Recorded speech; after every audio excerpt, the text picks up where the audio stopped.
Mani ufawe wa kufa Masha umake na kuto Kudinidi ya kwamba weba Nani wakwele mulone kukwezela wa ubalo Na shaka kweba ke na kuto Tikala ya sonyo kai mukwele mulawo Udiumbushe biju kujala utone mushinga Bakena mushinga juto mushinga Umaka pesha imode kai seteji Mwena lukuna weba Lekele kwele pwe wante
Mama na Yesu. Mama na Yesu. Mari. Tukibalo wapi? Mari tukibalo wapi?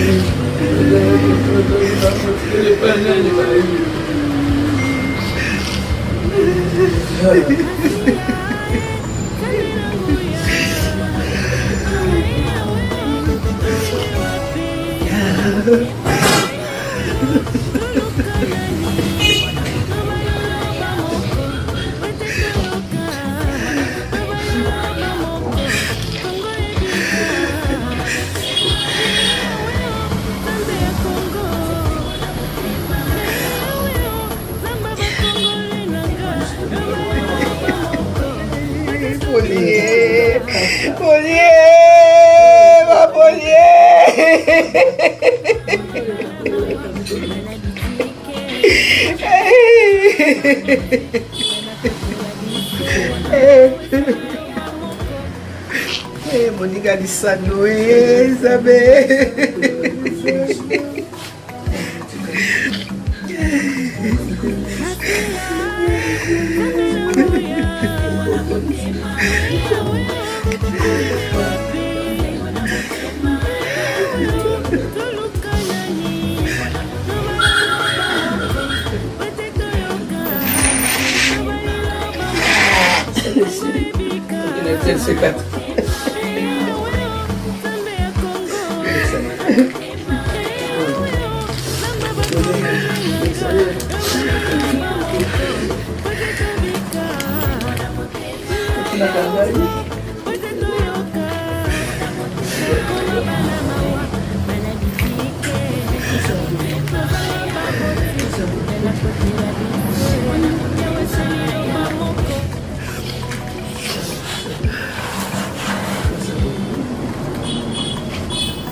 Yana nini bozosola na bato baza kuna balobi nini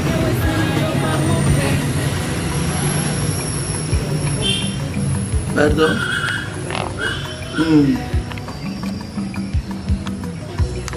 akufaki dimanche na leo konga dimanche na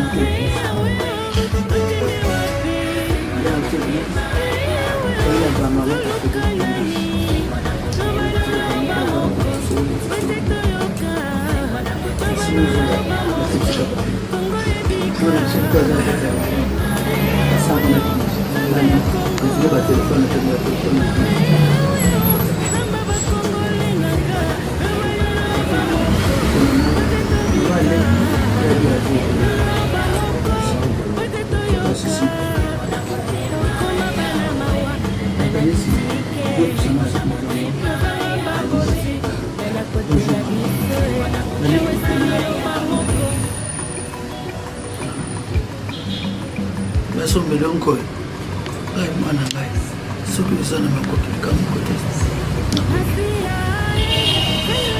nayoki abandiko te ya ngai mama omoni bino bokoti biso otangisi biso bokomisi biso sikoyo age oyo eza age moko tosamelaka makasi mpona bino osali mosala mingi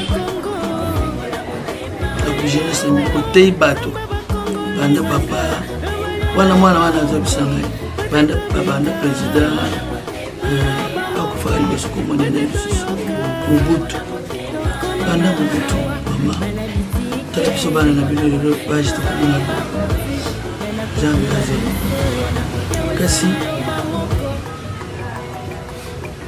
akangami nato yaya so likambo ezali ebisa ngai okanga motema te ebisa likambo eza mama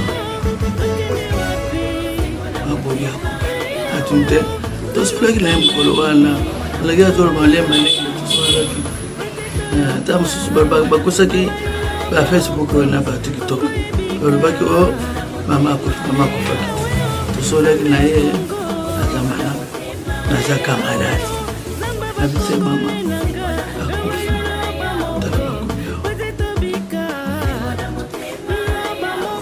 nazaki na mwa ekoloba po kobanda kolelaka mikolo nyonso moto abelaka azongaka na ndako oyeka so moto abeli nde akufi na mama courage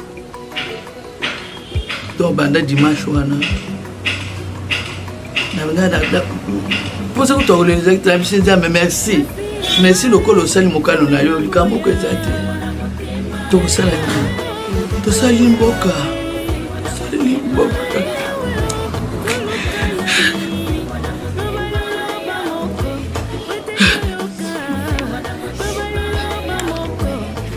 molenge nyonso esili la radio télévision nationale congolaise molenge nyonso esili tozali sika kokende te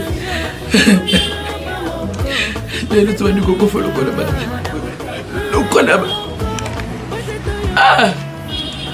badenisi nzambe apambola yo pasa yambo ekolo nzambe apambola yo mpona courage opesa biso mpe suso karte yango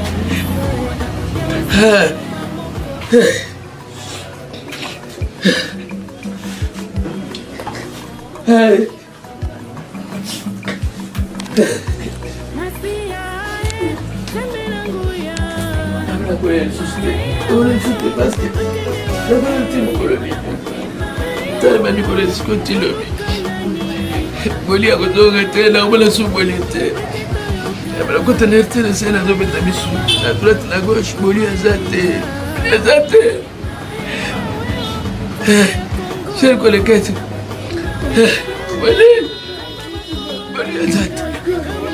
boli aza te tozala bakoko na biso bayanga bazingi biso basenge biso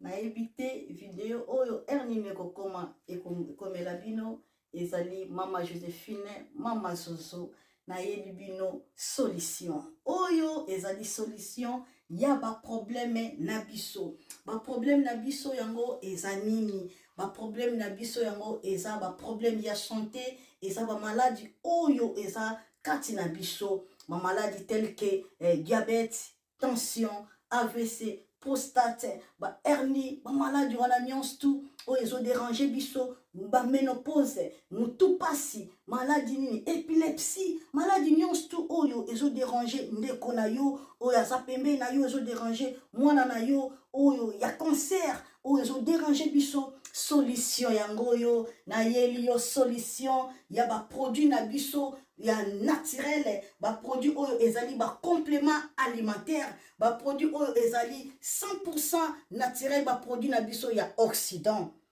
Ndeko nanga na yeli yo ba produit oyo eza juste biloka kolia oyo tozo ko compléter na nzoto na biso. Pourquoi? Parce que monde entier, monde déjà pollué. Ils ont pollué à partir de biloko otozolia. Biloko otozolia yango ils ont détruit ma santé na biso. Pourquoi? Parce que biloko otozolia bazo travailler na ba produits chimiques. Biloko otozolia bazo tia yango ba poison. Biloko otozolia bazo tia yango même ba hormone. Yango na compagnie ya aloe vera products. Bakanise li peuple na bango partout dans le monde entier, na plus de 160 pays. Balobi non. Tikato kanisi la peuple na biso pona bien-être na bango et pona santé na bango eza la malamu. Yango wana ba produit na biso yango yo eza wana pona kosunga biso na ba santé. Atika na ebisa yo bien fait ya produit na biso aloe vera gel. Produit oyo okoko zanga yango na ndaku na yo te. Yo oza na problème ya insomnie. Olala kate produit oyo eza somnifère. Ezo pesa yo pongi. Yo oyo za na nzoto makasi te. Produit oyo eza tonique. Eza wana po pesa yo nzoto makasi. Yo oyo za na ba toxine na nzoto na yo. Produit oyo eza détoxifiant. Eza ko détoxifier nzoto na yo. Eza ko purifier makila na yo. Eza ko sukula ba veine na yo. Produit oyo eza na ba bienfait ebele. Produit oyo ko soigner pour l'estomac. Produit oyo ko soigner pour la constipation. Produit oyo eza produit moko eza ko sunga système immunitaire na biso. Yango ndeko yo ko zanga ba produit oyo te pour la santé na yo. Santé eza na prité. Santé eza na prité. Yango na somba produit oyo soki omilingaka pe olingi libota na yo, olingi mobali na yo, olingi bana na yo, te okoko sanga produit oyo te. Yango na yo ko présenter yo produit ya aloe vera gel. Yango soko lingi kozwa yango lolenge nini? Contactez Maman Joséphine na plus 44 79 853 90 849. Na balieli susu plus 44 79 853 90 849. Tika nzambe apambola yo kozanga produit oyo te aloe vera gel. Oh la la mignonne. Botika la bébé. Oh la Kina sans la mignonne au Bongolia. Oh zéro. L'obésala kina 10 senado yo Bongolia. Mona 1. Yango zo pesa posa kozongisa nga bébé na muluma. Basala ba chaussée kaka pona ba voiture.